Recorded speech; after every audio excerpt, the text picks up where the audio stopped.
देख रहे आजाद न्यूज 24 आवाज राष्ट्र की। नमस्कार, आज़ाद न्यूज़ 24 में आपका स्वागत है। चलिए चलते हैं प्रमुख खबरों की ओर।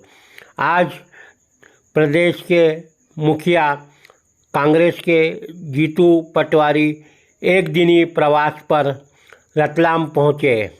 उनके यहाँ आने का उद्देश्य आने वाले समय में राहुल गांधी जी की न्याय यात्रा जो मध्य प्रदेश में और रतलाम ज़िले के आसपास के ग्रामीण क्षेत्रों में होने वाली है, उसकी तैयारी का जायज़ा लेना और कांग्रेसियों को एकजुट होकर किसी भी तरह इसको सफल बनाने के उद्देश्य से आज अजंता पैलेस में एक संवाद कार्यक्रम का आयोजन किया गया था।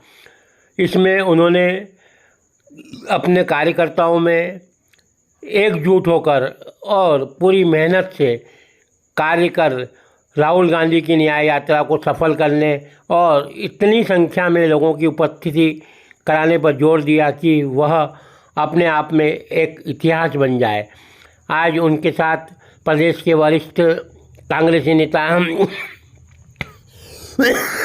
श्री सज्जन सिंह जी वर्मा और कांतिलाल जी भूरिया तथा युवा के विक्रांत भूरिया एवं रतलाम शहर के जिला अध्यक्ष महेंद्र कटारिया और रतलाम जिले के कांग्रेस के सभी प्रमुख नेता कार्यकर्ता बड़ी संख्या में अजंता पैलेस पर एकत्रित हुए थे और यह कार्यक्रम आज जीतू पटवारी का बहुत ही सफल रहा। इससे पहले इतने कांग्रेसी कभी भी एक जगह पर एकत्रित नहीं हुए।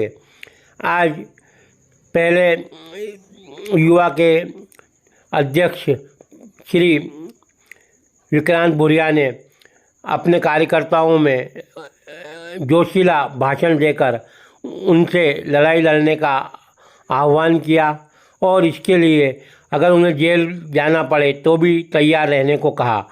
उन्होंने कहा कि आपको एक सैनिक की तरह लड़ना है। मैं भी अभी जेल होकर आया हूँ और जेल में भी 2 वक्त की रोटी तो मिल ही जाती है, तो इसीलिए आप लोग कमर कस के तैयार रहें, हर लड़ाई लड़ें और अपनी कांग्रेस सरकार को प्रदेश में पुनः स्थापित करने के लिए कार्य करते रहें। निश्चित ही आने वाला समय हमारा होगा। इसी तरह इसके बाद सज्जन सिंह जी वर्मा ने अपना संक्षिप्त उद्बोधन दिया। उन्होंने भाजपा की सरकार को हिटलर शाह वाली सरकार बताया और कहा कि जिस तरह हिटलर के पास एक प्रोपोगंडा मंत्री हुआ करता था जो कि हिटलर को हर समय थोड़ी थोड़ी देर बाद कान में आकर झूठ बोलने का कहता था और कहता था कि यदि एक झूठ 100 बार बोला जाए तो उसे दुनिया सच मान लेती है, तो आप सिर्फ इतना करें, सिर्फ झूठ बोलें और इतनी ज़ोर से बोलें कि लोग उसे सच मान लें। यही उन्होंने बताया कि आज बीजेपी इसी तरह से हिटलरशाही द्वारा शासन कर रही है। इसके पश्चात प्रदेश अध्यक्ष जीतू पटवारी ने कार्यकर्ताओं को संबोधित किया। उन्होंने भी अपने कार्यकर्ताओं को पूर्ण रूप से लड़ाई लड़ने और हमेशा तैयार रहने के लिए कहा और यह जो काफ़िला राहुल गांधी का जब प्रदेश में से निकलेगा और रतलाम ज़िले से होकर गुजरेगा तो यह एक ऐतिहासिक होगा। इसके पश्चात श्री पटवारी ने प्रेस कॉन्फ्रेंस में पत्रकारों के सवालों के जवाब भी दिए। पत्रकारों ने उनसे जो भी सवाल किए उसके उन्होंने बिल्कुल आक्रामक रूप से बीजेपी पर और मोदी पर प्रहार करते हुए जवाब दिए। उनका गुस्सा देखने लायक था। उन्होंने जो भी जवाब दिया आक्रामक होकर ही दिया और पत्रकारों को भी यही कहा कि आप भी अपना कर्तव्य बराबर निभाएं और कहीं ऐसा ना हो कि आप अभी तो मुझसे सवाल पूछ रहे हैं और आने वाले समय में इन भारतीय जनता पार्टी के नेताओं और से आप सवाल पूछने लायक भी न रहे, इसलिए आप भी अपना कर्तव्य निभाएं और सही को सही बताएं।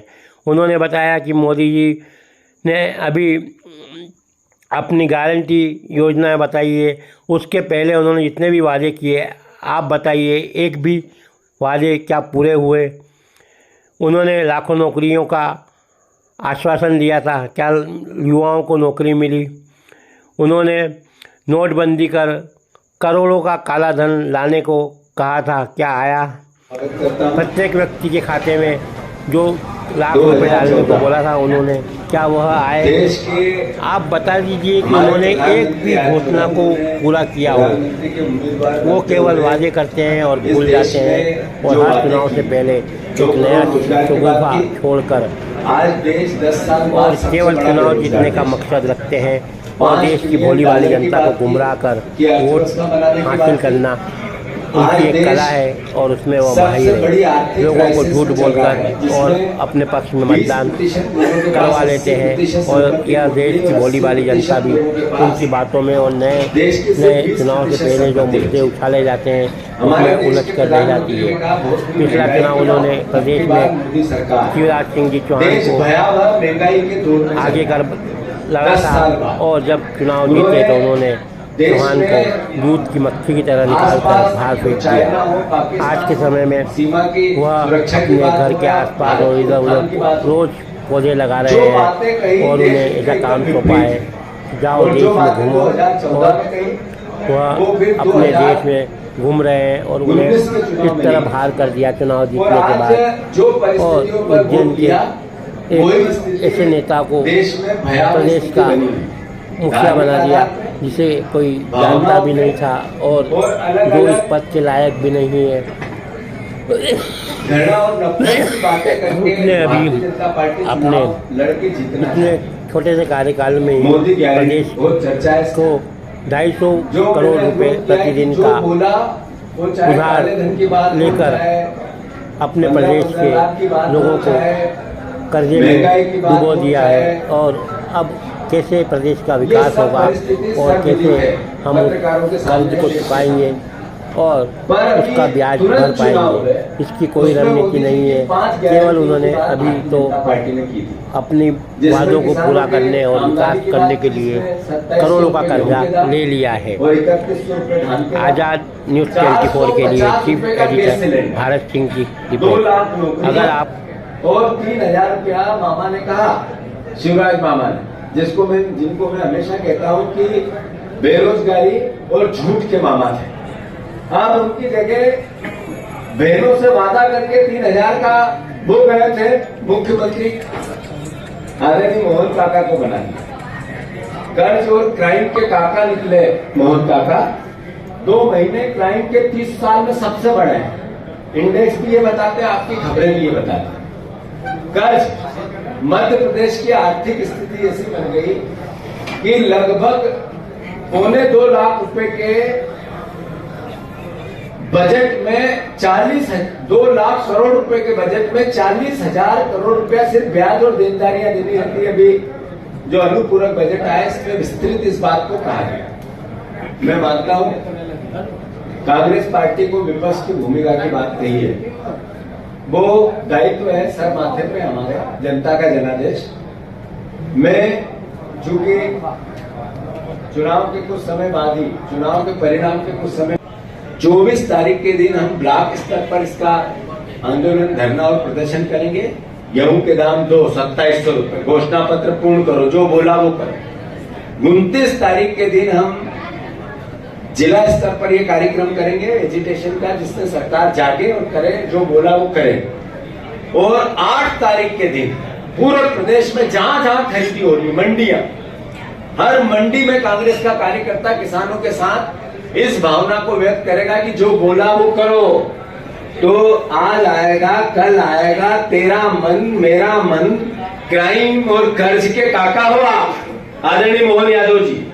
जिस दिन से बने हो क्राइम का ग्राफ 30 साल में सबसे ज्यादा, जिस दिन से बने हो 2 महीने में 15,000 करोड़ रुपए आपने कर्जा लिया है। 15,000 करोड़ रुपए आपकी सरकार ने लिया है।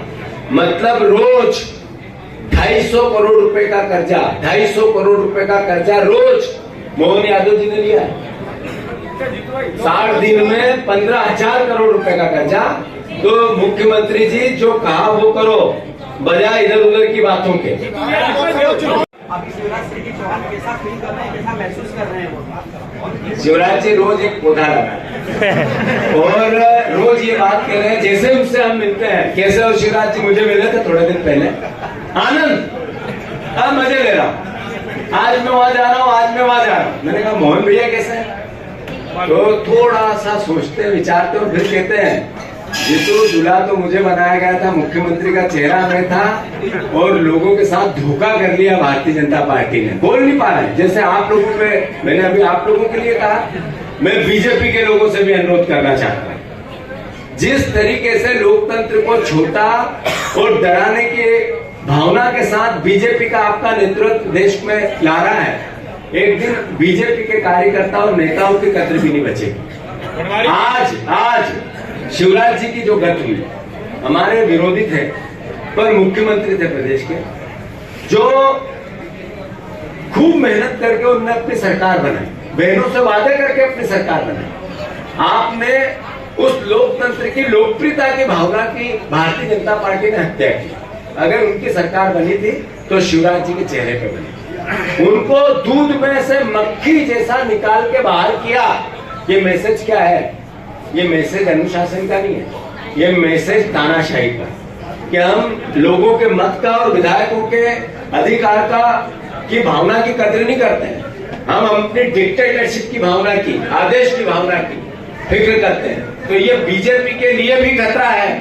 बीजेपी के वो कार्यकर्ता जिनने दिन रात तक हिम्मत से, जिन्होंने बीजेपी को खून से सींचा अपने, मैं गलत तो नहीं कह रहा हूं, पर आज उनका क्या सम्मान है भारतीय जनता पार्टी, क्या उनकी भावना है भारतीय जनता पार्टी? वो जो बीजेपी के संघ के कार्यकर्ता थे पुराने, जब एक तरफा कांग्रेस थी, जो बीजेपी के लिए वोट मांगते थे, उन परिवारों की क्या हर्ष है, जरा आप चिन्हित करो। तो मत के मद में बीजेपी की, आज की बीजेपी एकदम सर माथे पे लेके मदमस्त है। जनता और भारतीय जनता पार्टी का कार्यकर्ता एक दिन इनको सबक सिखाएगी। धन्यवाद।